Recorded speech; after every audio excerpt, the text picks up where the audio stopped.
আলেম ওলামারা আমাদেরকে ঠকাইছে, আমাদেরকে হক থেকে বঞ্চিত করে এদেশে যারা হক প্রতিষ্ঠা করতে চায় সেই হক তো এদেশে কোনোদিনই প্রতিষ্ঠা হবে না। আলেম ওলামারা আমাদেরকে ঠকাইছে।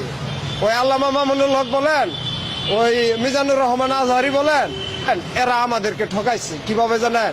যে ওনারা বলে যে খেলাফত এদেশে প্রতিষ্ঠা করা হবে, হযরত উমর রাদিয়াল্লাহু আনহুর শাসন ব্যবস্থা বাংলাদেশে আনা হবে। যে হযরত উমর রাদিয়াল্লাহু আনহুর আমলে তো একটা পাহাড়ে একটা দুর্গম মানুষের খবরও তিনি জানতেন। আর আমরা যে চোখের সামনে রিক্সা চালক নিপীড়িত হইতেছি, ওই আলেম ওলামারা তো একদিনও কয় না।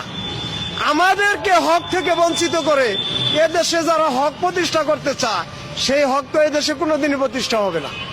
আল্লাহ পাক তো এই 2 নম্বরই পছন্দ করবে না।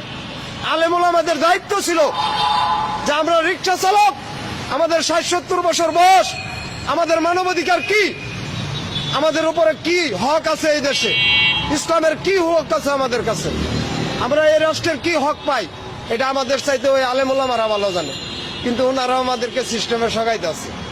সিস্টেমে ঠকায় আমাদের তো কোনো জায়গায় তারা স্থানই দিচ্ছে না।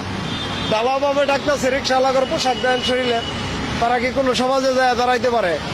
আলেম ওলামারা কি এটা দেখে না? হযরত উমর রাদিয়াল্লাহু আনহুর সময় তো কেউ বঞ্চিত হয়েছে না। ওই খেলাফত যদি এই দেশে চলে তাহলে আমরা রিক্সাওয়ালারা বঞ্চিত কিভাবে হলাম? আল্লামা মামুনুল হক কি জানে না? উনার মার্কা হইল রিক্সা। আল্লামা মামুনুল হকের মার্কা হইল কি?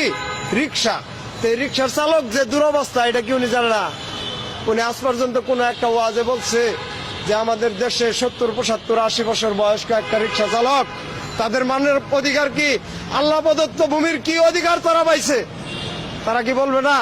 তারা তাদের হকের কথা বলতেছে, কিন্তু আমাদের যে হক এইটার কথা তারা বলতেছে না। আজকে এই কথা কইছি, হয়তো আলেম ওলামারা আমারে ধরতে পারে যে শালা তুই রিক্সাওয়ালা, এত বড় কথা কসামাগো হুজুরের নামে। ওই হুজুরকে আমরাও সম্মান করি, শ্রদ্ধা করি। আমরা দীর্ঘদিন আশায় ছিলাম যিনারা আল্লাহর কালামের সবকিছু জানে, এই কালাম থেকে যে আমাদেরকে বঞ্চিত করা হইতেছে, অবশ্যই তারা এই কথাটা বলবে। কিন্তু দুঃখের বিষয়, ওনারা আমাদের এই যানবাহনকে মার্কা হিসাবে তৈরি করতেছেন, কিন্তু আমাদের যে দুরবস্থা এ ব্যাপারে কোনো কিছুই বলতেছেন। আর কার কথা বলবো? আমি তো শেখ হাসিনা, খালেদা জিয়া, অমুক তমুক কারো কথা বলি না। কেন? ওই নির্বাচনী ইশতেহার যখন আচরণবিধি ঘোষণা করে তখন কিন্তু নির্বাচন কমিশনই লিখে দেয় যে ভোটার আনা নেওয়া কয়টা রিক্সাওয়ালা করতে পারবো। তাহলে এটা কি ওই এমপি মহোদয়রা জানতো না?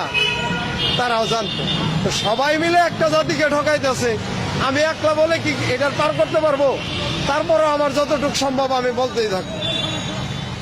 কেন? আলেম ওলামাদের উচিত যে আমাদের নিয়ে কথা বলা।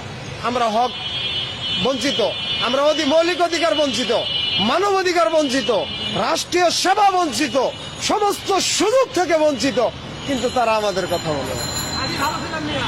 তারা আমাদের কথা বলে না।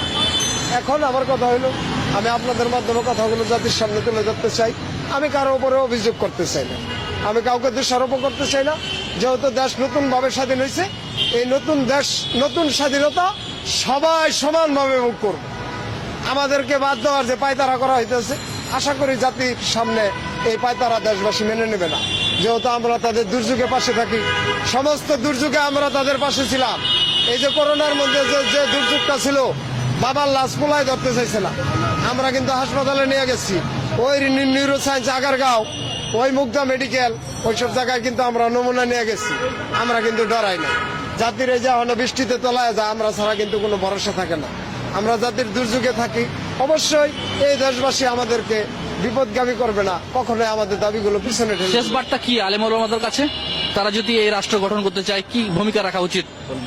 আমি আলেম ওলামাদের কাছে বলছি যে আমিও একজন মুসলমান, আমি ইসলামী শাসন চাই, আল কোরআনের শাসন চাই। এটা আমার চাওয়া, এটা আমার ইমানি দায়িত্ব। কিন্তু আমি আলেম ওলামাদের কাছে বলছি, আমরা রিক্সা চালক, আমরা অধিকার বঞ্চিত। আমাদের মৌলিক অধিকার নিয়ে তারা যেন কথা বলে। আমরা তো শিক্ষিত না, আমরা কিভাবে বলবো? ওনারা আমাদেরকে বাদ দিতেছেন কেন? ইসলাম তো কাউকে বাদ দেয় না, এটা তো শান্তির ধর্ম। আমরা তো মুসলমান, আমাদেরকে এভাবে ছেড়ে দিলেন কেন?